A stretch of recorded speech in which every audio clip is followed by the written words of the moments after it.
Welcome to the tutorial for the decision matrix for the Green Infrastructures curriculum. Using this decision matrix, which is a pretty complicated spreadsheet, we can figure out how the Boston Water and Sewer Commission helps make decisions about what kind of green infrastructures to install at each site.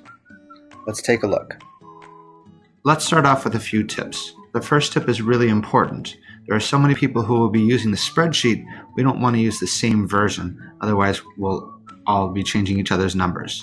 So go to File and then click Make a Copy. What this does is it makes you your own copy, so no one else can interfere with your numbers, and what you change doesn't affect other people. If you use Google Classroom, this can be done automatically using an assignment. Finally, you want to make sure you're exploring. When you change a number, what else changes? Things on the same sheet can change, and things on other tabs can also change. Okay, let's get started.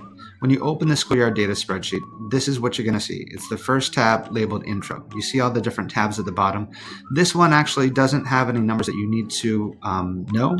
This just gives background of how everything works. Let's look at the next tab. Okay, this is the Stormwater Runoff tab. This one's really important because you use this before the end project. You'll use this to figure out how much phosphorus is in your runoff once you enter in the catchment areas of the roof, pavement, trees, and lawn areas of your school. This is the Priority Co-Benefits tab. This is where things start to get a little confusing, so we'll come back later. This is the Co-Benefits Score tab that goes with the Priority Co-Benefit. And finally, this is the Decision Matrix tab. This is where everything comes together and you use this information to analyze how good the GI practices would be for your site. But let's look at the Irving School. This is part of lesson 4, but let's go through this scenario together. You can see the before picture of the Irving up above, lots of impervious surfaces, but that's all changed now. Let's look at how they made their decision. This shows information from a couple different tabs of the spreadsheet. Let's take a look at what's in yellow. You see the first table up above has got the areas of their pavement and lawn and grass field. They really didn't have a lot of trees and they weren't planning on putting anything on the roof, so we can focus on these areas.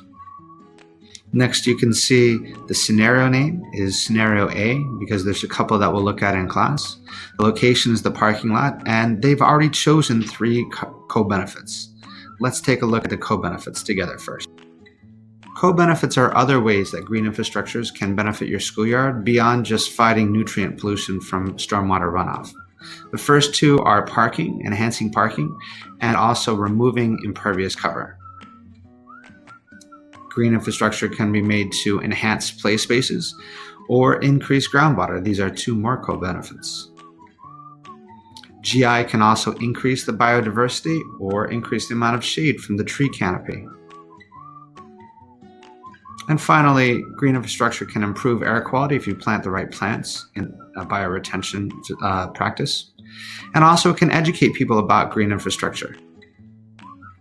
The problem is you can't have all co-benefits at the same time, so it's important to prioritize for your site. Think about which co-benefits might be most important for your site, and keep in mind that not everyone's going to agree with you, and so your priorities are going to inform your final decision. So for scenario A, let's say that the Irving chose their priorities to be education, parking, and groundwater. Now let's see how they score them.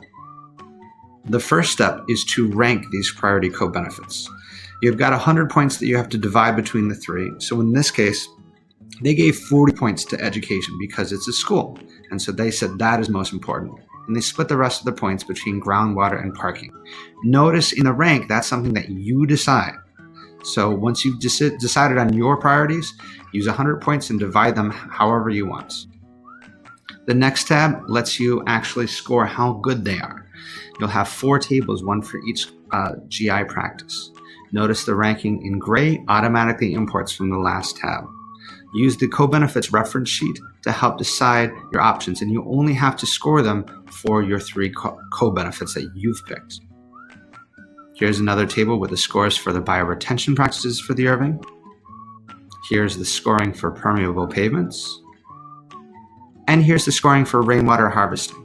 Now, when you score your GI for your schoolyard, it's really important to take time and think, because however you plan on using your GI will inform these scores and it will help you make your final decision. Once you've done all your scoring, you'll click on the Decision Matrix tab. That's the table here at the bottom. Notice the 3 columns with the blue arrows. These columns are what will help you make your decisions.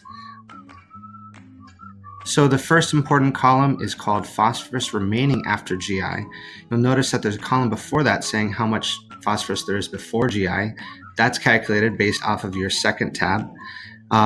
But the amount remaining after GI is how much we predict to remain. Obviously, we want this number to be as small as possible because we want to get rid of as much phosphorus as possible.